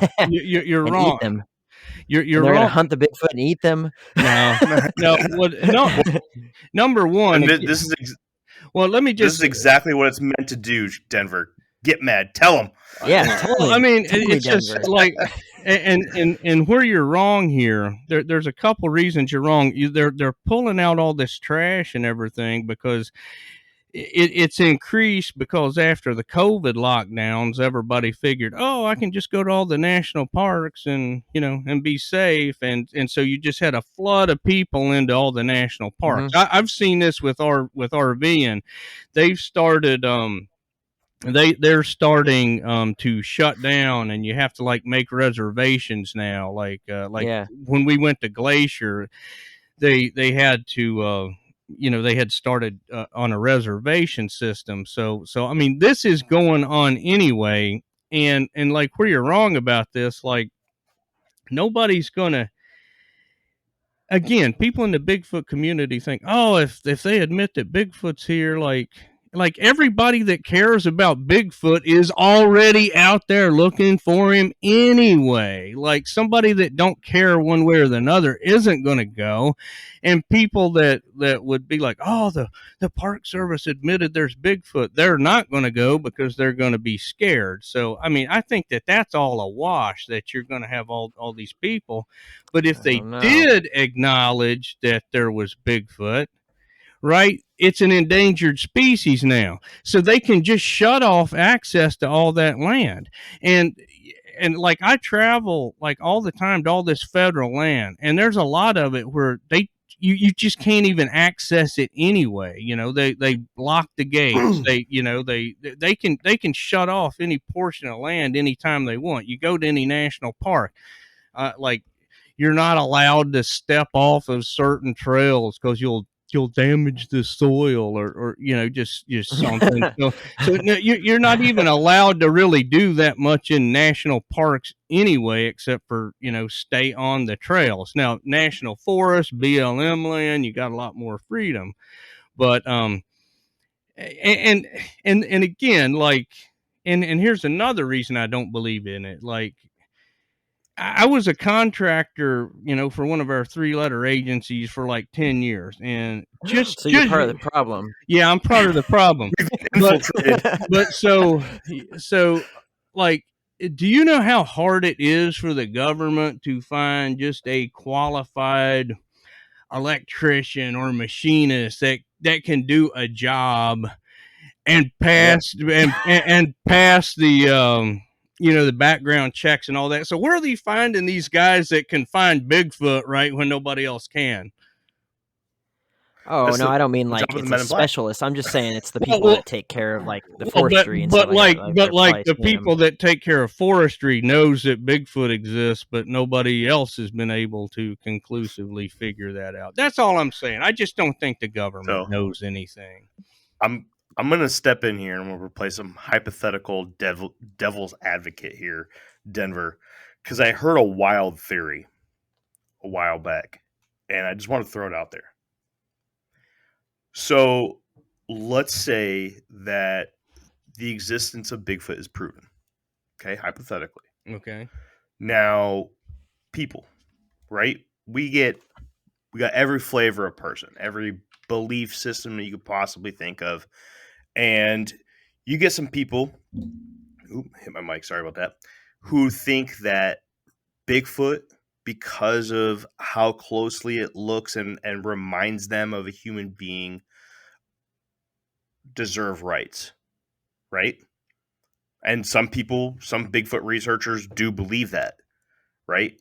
I believe that they need to be found because they need protection, right? If their numbers are as low as I fear, I believe that they need some protection. But there are some people who believe that they are just as smart as human beings, and they're super sentient. They're able to learn. They're able to use tools. They're humans, but bigger, hairier, and they don't want to be around others, right? They're hermits. So, what if we found Bigfoot, and now you get crowds and crowds of people that come out of the woodwork that are jumping onto the next big thing, and that is Bigfoot, and how that Bigfoot or those tribes of Bigfoot deserve land just like the Native Americans do. Right? Yeah. So now all those massive amounts, percentage wise, of all these national parks that we are not allowed to go to, because what you said is true. Yeah. There are massive chunks, and I'm not just talking about, look at a map. I'm talking about stand on top of a mountain of a national park or a hill and look out. All of that you see, you can't go to. You have to stay on the path. Okay? And that's all you can do. Stay on the road, stay on the path, camp where we tell you to camp, and leave. That's it. There's massive amounts of land out there that we do not have access to, that is supposedly national park land. One, what are they doing out there? Why is it off limits? Why is there so much land that doesn't even have fire towers? So for anybody who doesn't know, there's fire towers out in the middle of national parks and other big chunks of forest where somebody lives up in these towers, and their job is to spot fires. Yeah. Right? And they call in forest fires. There is massive amount of land in national parks that are not covered by one of these fire towers. If you don't believe me, talk to a hotshot. Talk to one of these fire spotters. They've come out and said that there's a lot of land out there that the government does not let you on. So hypothetically, let's say that they already have this land put aside for Bigfoot. Okay. Now we're going to go deeper down the rabbit hole because that's what we do, right? Now let's say that they have some sort of agenda that they're pushing. Now let's get Jeff involved, right? So let's say that they're pushing that we are super old, hundreds of thousands of years old, whatever, and we are unique, we are special. And all of a sudden, now there's another race of this humanoid creature. Big, hairy, walks through the woods and has small tribes, and they're endangered. Are we special anymore? Can they still hold the pressure over us? Do they have that grasp on us anymore? Are we special? Jeff, jump in. I know you're thinking this is an interesting idea, but I don't think that that's at all why they have these giant swaths of land that It's because we the don't lizard go to. people.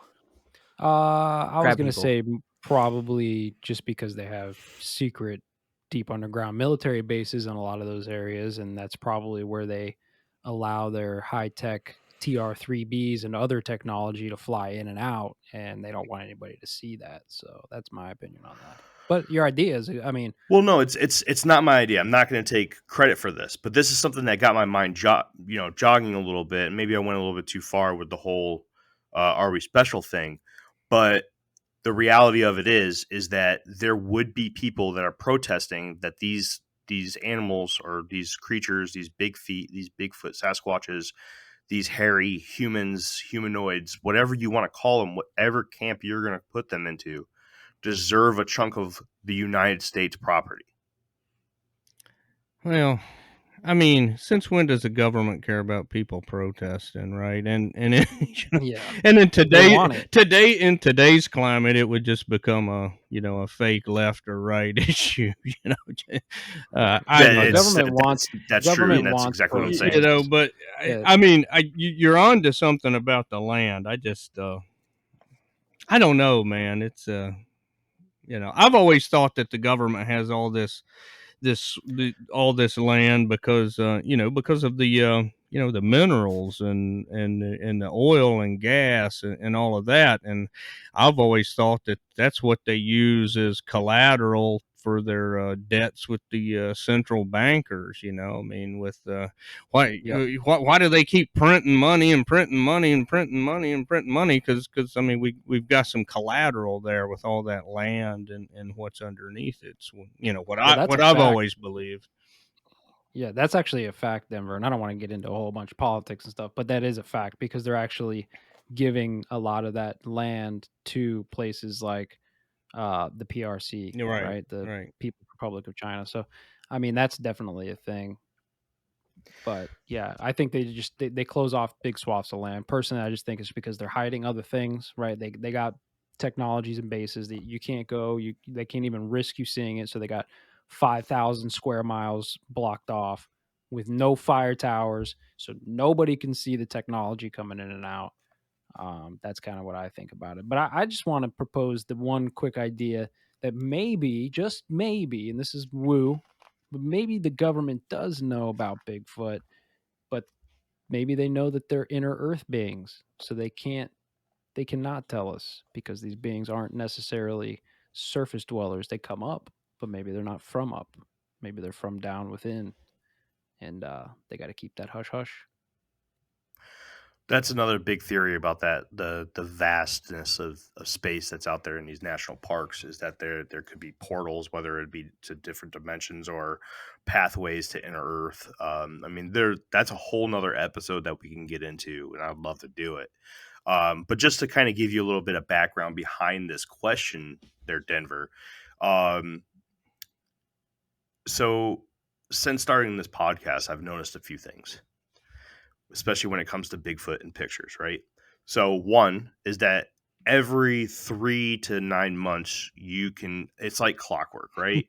You can expect one of 4 sets of pictures to make big news in the Bigfoot world through Facebook that look at this sighting that's out of Alabama, and then another page is going to say it's out of Connecticut, another page is going to say it's out of South Dakota, another page is going to say it's out of Alabama, and it's always the same picture that you saw 6 months ago from Las Vegas, right? And then there's gonna, you go back 6 more months, and those pictures are being posted again, coming out of Arizona and Canada from up north, and the Guatemala and all this, craziness. That's one thing that you can count on, right? But one thing that does kind of shock me, and this is where I'm kind of, I don't know, maybe I'm talking to Jeff a little bit too much, and I wish I had some tinfoil here to put my hat on. But even the pictures I've never seen before, right? Like there was a really, really clear picture taken, and it was kind of making the rounds a couple days ago, and I actually posted it on the group, and I said, "Hey, can you help this out?" Yeah. Right, and instantly, I remember when somebody came in. Somebody came in, and actually, the original poster of it from another group came in and said, "Oh, it's from a mockumentary." And I've never heard of this mockumentary. Never heard of it. And I'm not saying that I'm hearing of every single mockumentary of Bigfoot ever, but I dabble, right? And it just seems, and this isn't the only case. There's a lot of these things that go on, right? And I'm not going to know of every single thing out there, but it's every picture that hits the scene gets debunked like that. And it's just so quick, super, super quick. right? And all of a sudden, everyone's got all this evidence just piled up. And somebody in one of them made a comment of, yeah, the government got to this one too. And I'm like, the government, right? So I'm reading the chain of conversation, and the guy's explaining. He's like, yeah, the government doesn't want anybody to know that Bigfoot exists. So whenever one of these really good pictures come out, all of a sudden now that it's from a mockumentary, and there's one really shitty website for this really shitty mockumentary that has these exact photos as the only thing that shows up when you Google this mockumentary. And I'm like, wow. So I Googled the mockumentary, and what shows up? Only the pictures that are in that Facebook post. Nothing else. Can't find where to watch it. Can't find where it was made, when it was made, anything, just pictures from the mockumentary. Can't find it. Can't find it on YouTube. Can't find nothing. So the question that came to my head is somebody out there, like, is their job to sit there and comb through all these stupid Facebook pages of, these desk cryptozoologists that are just finding pictures on the web and just posting it on the Facebook? Is their job to sit there and debunk these before they get hot, before anybody takes a chance? I mean, who knows? Maybe we've seen a dozen pictures of a real Bigfoot, but it's been debunked before it got too hot, and all the evidence was just thrown out there. I think Denver's right, man. I think the government has more incentive to say that they exist than that they don't exist. Right. You could take over more land. You could, you take over more land. You close off the bulk of the national parks to save money, if nothing else, right? You can save some of your resources. I mean, I just don't get what is the incentive for the government to, unless it's like what you said, which I think is very far fetched, that there's tribes of these Bigfoots that want rights and land and everything. I mean, I just can't think what's the incentive for the government to, I mean, they're pretty busy, with regime change, with, printing money and, taking away our rights. And, I mean, they're pretty busy doing shitty stuff as it is, I think. Well, yes, they have a lot. And I'm not saying that this is what I believe. Okay? Yeah, no, I get it. I get it. Yeah, conversation purposes. But our resident child has something to say. I'm just kidding. Go ahead. That's one comment from one guy who thinks it's the government. That absolutely. Who's saying that's not the same guy who made the pictures, made the shitty website, made the shitty mockumentary that doesn't exist, right? So right. I see where that guy's coming from, and I understand his thought process there, but I'm siding a little more with Denver here. What's the point? What is the gain here? There is no gain other than control, mass distraction and control, which they already have. So what's the point? You need more. But they can get more by saying he exists. I mean, exactly. To me, it's a to me, you could start a whole other three-letter agency just because Bigfoot. Well, exists. but like siphon billions of dollars. That's called IRH. Like you declare Bigfoot exists, right? Well, she is an endangered species, right? And every state in the union has Bigfoot sightings.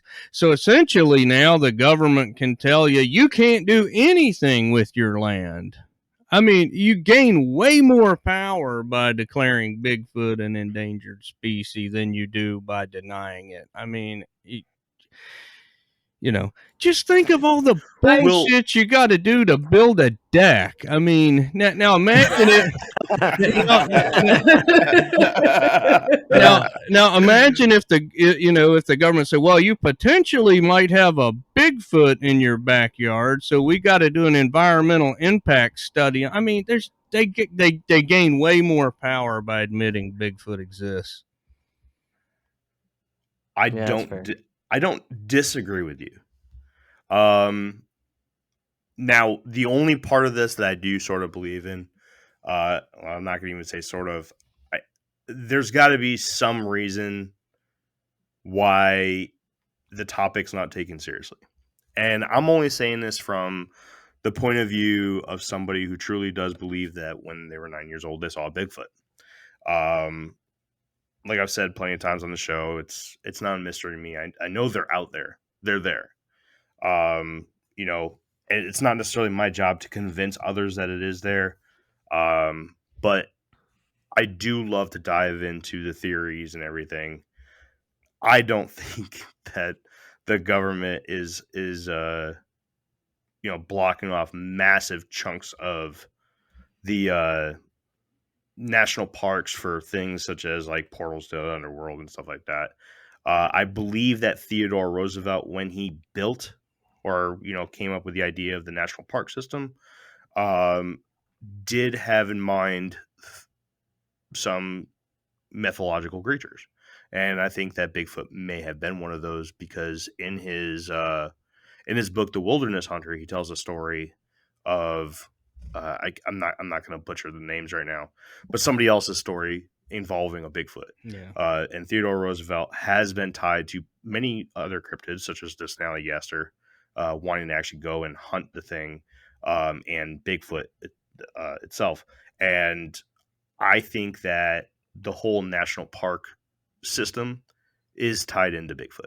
That is something I do believe, because my sighting actually happened fairly close to not a national park, but it was definitely a plot of land where it was put aside by the government for sure. What if the national parks, how you were saying that, like, we would give them land, rights to land and whatnot, what if that is already what the deal is? That could be, but then you have to say that there had to have been intelligent conversations between human beings and Bigfoot. And I'm not one to subscribe to Bigfoot being in a human intelligence level. It would I just also mean don't. a cover up, which Which is what normal. gain is there? I basically asked that question because when Denver sees those posts on Infinite Rabbit Hole, he's the first one to call bullshit, and I love that. So I figured I'd poke the bear today and get Denver all riled up. Denver, how do you feel? You feel good? Oh yeah, oh yeah. Good. You get a little jaded with some of this stuff. Like It's it's good. you just It's good. you get the people on Twitter and YouTube, like if you're just like, well, you just mention the obvious, right? That, well, hey, there's Right. really no definitive evidence. And I mean, I've had people like accuse me of like being a paid shill for the government. I'm like, what are you talking about? Me too. It's like Me too. like yeah. like I would definitely do that, if there was like some guy paying me, anybody out there. But like it's like, dude, I believe in Bigfoot. I'm just not gonna sit here and cry government cover up just because we've not found any definitive evidence. Shout out Digital Assassin for the shill comment. Fuck Yeah. that guy. We have also been boy. called shills and pogs. Yeah. But no. Dollars. I'm Because one we that know- believes. I am more in the flesh and blood camp, and I don't necessarily believe that there's too much conspiracy behind the topic of Bigfoot, but I do believe that the government is aware of their existence, and there is, for some reason, why they're just not talking about it. I don't know what it is. Couldn't tell you. Honestly, don't have any wild imagination ideas about why. I do find it kind of funny that there's massive chunks of national parks cut off. But I'm pretty straightforward with my beliefs on Bigfoot. I'm just happy that I got to poke the bear a little bit there, Denver. Thank you. That's always fun. Does anybody have any questions for Denver before we cut him out of here? Only thing I would like to say, as I said earlier, Denver, next time you're down here in Florida, give me a shout. Maybe we'll do that Casadega trip and go look for some ghosts over there, Yeah, man. definitely, fun. man. I will be back to Florida at some point, so I'll look you up. Sounds good. I just landed a job in Wisconsin, so if you're ever up there, let me know. Okay, yeah, I actually probably will be up there in the summer sometime. Hey, that's when I'm going to be there.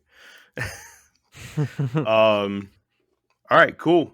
Denver, why don't you go ahead and take a moment to drop all your information, let people know where they can find you, where they can follow you, where they can contact you, where they can see your bright and smiling face every day. Go ahead. All right. Yeah, I'm most active on Twitter. So if you want the best interaction, Twitter _ Denver Michaels. I've got a Facebook page, author Denver Michaels, YouTube channel that nobody really subscribes to. Just look author Denver Michaels on YouTube, and my website, denvermichaels.net. And you can find all my books on Amazon. Right on. Nice. And then before you go, I have to do the shameless thing and get you to say hello to my mom. Oh, I forgot. I meant to do that in the opening. But hello, Mrs. Jeremy's mom. Good to talk to you again. And then go ahead and say hey to Danny too. Danny! Hey! What up, Dan? Danny's a big fan of you too. No, Denver, always a pleasure, man. It was nice to get a little bit more background on you. And next time, I mean, I still didn't ask half my questions. So, we'll let some time pass by and we'll get you back on here, and we'll pick up right where we left off, man. Yeah, man. Anytime y'all want to talk, you know how to get a hold of me. Well, I appreciate you. Does anybody else have anything to say before I log off? Go buy Denver's books. Yeah, for Yes. real. They are awesome, and I'm kind of one-sided here because I love books, but Denver does such a good job at mixing the world of things that we talk about all the time in with history.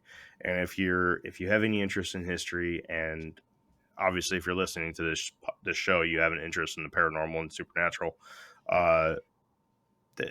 he's the guy you need to go check out his stuff. Okay, Denver Michaels. His books are all over Amazon. Super easy to find. They're great reads, and he's super easy to talk to. I mean, when I first reached out to Denver, he was extremely fast to say, yes, I'll come on your show, even when we were an unproven little nothing show. And he came on and talked to me like we were old friends. And here we are over a year later, and I have had him on the show for the third time now. And it won't be the last. So, Denver, thank you so much once more for not only coming on now, but coming on in the past, and lighting up the Infinite Rabbit Hole group page with all your awesome articles that you find and the blogs that you post. Thank you so much. And on behalf of everybody here, I would like to say thank you to the listener and the viewer over at watching the Paranormal Network right now. Thank you for checking us out, hang out with us. Go find us on Facebook. Put a comment in the video that you're watching right now. If you're watching this on the Paranormal Network on YouTube, let us know. Let us know, what do you think? Do you think that the government is hiding Bigfoot? Is there something that we did not talk about? Do you have a reference? Do you have somebody else's podcast or somebody else's video that they really dove into the topic so that we can check it out? Maybe we can get them on the show to kind of combat us and talk about how they believe that Bigfoot is being hidden by the government. Let us know if you want to, or just say hey, just say hello. We're watching it. We're watching the comment section, and we're gonna reach back out to you. There's plenty of ways to conversate with us. We're super easy, super friendly, and we love talking to people about these strange subjects. So do not hesitate. Hit the subscribe button for the Paranormal Network and leave us a comment. Talk to us. And send us a voicemail. and send us a voicemail. Yes, Thank you. the voicemail. Yes, Denver, this goes for you too. Go to infiniterabbithole.com, click on the microphone at the bottom right-hand corner, and leave us a voicemail. This is how we want you to say, okay? Hey, this is so-and-so, the host of whatever. Or if you're not a host, then you just say, hey, I'm so-and-so from Las Vegas, Louisiana, and you're listening to the Infinite Rabbit Hole. And we're going to put your voice at the beginning of the show. If you own a business, put the name of your business. It's free advertisement. I don't care what you do. We just like to get your voice on the show here as well. Tell us how great we are if you want. Tell us how great you are. Or tell us how bad we are. We're still going to put it there. Yeah. Digital Assassin, this is your chance. We'll put some hate mail up. That'd be funny. It would be fun. Hey, this is so-and-so, and you're listening to the shittiest podcast in the world, the Infinite Rabbit Hole. Good luck. But all right, that's it. I'm not going to sit here and just keep talking and listening to my own voice because I love it. Thank God. Yeah, you do that usually kidding. anyway. But You talk a lot, Jeremy. Yeah, definitely. Thanks, guys. On behalf of everybody here at the Infinite Rabbit Hole podcast and the Paranormal Network, we'd like to say thank you for listening to this episode. We'll see you next time in the next path of the Infinite Rabbit Hole. Bye. Bye. Bye. Bye. Denver, say bye. Bye.